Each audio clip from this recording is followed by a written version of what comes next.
Alors, bonjour tout le monde et bonne semaine de la coopération. On est ici chez UV Assurance à Drummondville pour parler de Socodevi, de ce lien-là qui nous unit évidemment, mais parler aussi du Guatemala, de qu'est-ce qu'on fait dans le cadre du projet Prodisol. Mon nom est Pedro Rodriguez, je travaille pour les communications à Socodevi et j'ai le privilège d'avoir deux invités de marque. Moi, je suis fier de vous avoir avec moi cet après-midi. Donc, d'abord, Amélie Cayahoul, qui est conseillère en communication ici chez UV Assurance. Et j'ai aussi Maria José Mancilla, qui est directrice du projet Prodisol, donc venue expressément depuis le Guatemala pour parler avec nous aujourd'hui. Je vais commencer avec Maria José.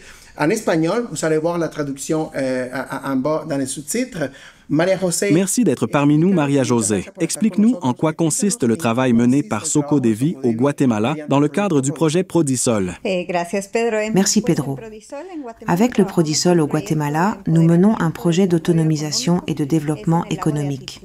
Nous intervenons dans la région du lac Atitlán auprès de personnes entrepreneurs et des coopératives en travaillant avec le secteur public et privé.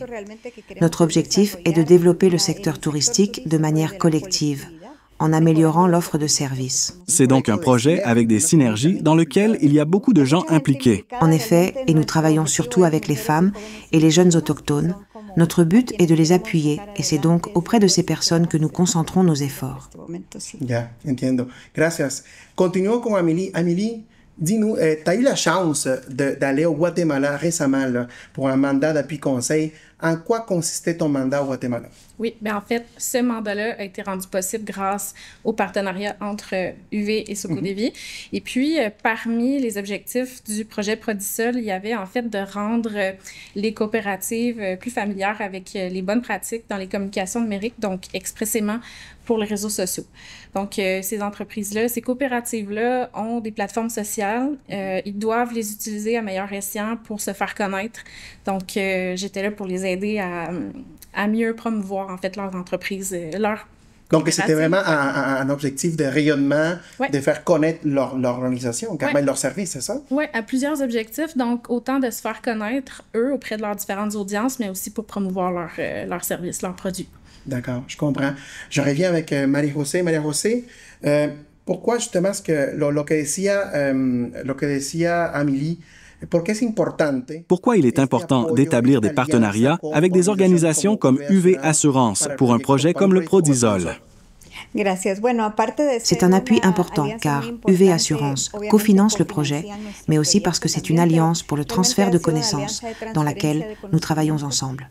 Nous avons reçu au Guatemala des spécialistes d'UV Assurance pour de l'appui conseil à nos activités dans la région du lac Atitlán.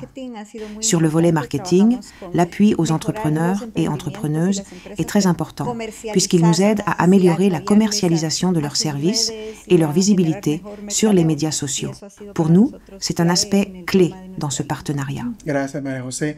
Amélie, au-delà de ton expérience professionnelle comme être humain, qu'est-ce que tu nous ramènes au Québec en termes d'expérience personnelle de ton séjour au Guatemala? Oui, c'est sûr que le Guatemala, c'est une place à visiter, les amoureux de la nature, de la gastronomie. On mange bien, je pense. Oh oui, c'est sûr que les paysages sont absolument coupés de souffle, donc une place à visiter. Autrement, c'était ma première formation. Je n'avais jamais donné de formation. Tout un challenge. Oui, voilà. Tout un challenge. Et aussi, en plus, que c'était pas dans ma langue maternelle. Donc, ça m'a demandé beaucoup de rigueur de préparer un contenu qui était utile pour eux. Parce qu'au-delà d'aller faire un transfert de connaissances, comme Maria José disait, c'était vraiment aussi, en fait, de l'adapter. De me rendre utile. Tu sais, qu'est-ce que je peux faire pour les aider dans leur pratique à eux? Donc, ça me demandait de m'adapter à leur culture, d'adapter le contenu que j'amenais à leurs réels besoins. Donc, c'est un défi que personnellement, en fait, j'étais vraiment contente de réaliser, ouais.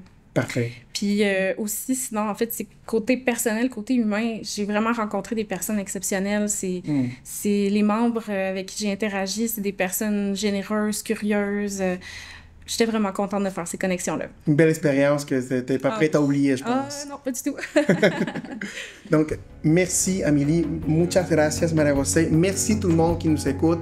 Partagez cette vidéo, faisons connaître vraiment l'appui des mutuelles, des coopératives d'ici dans le cadre de la mission Socodevi et bonne semaine de la coopération. Merci beaucoup.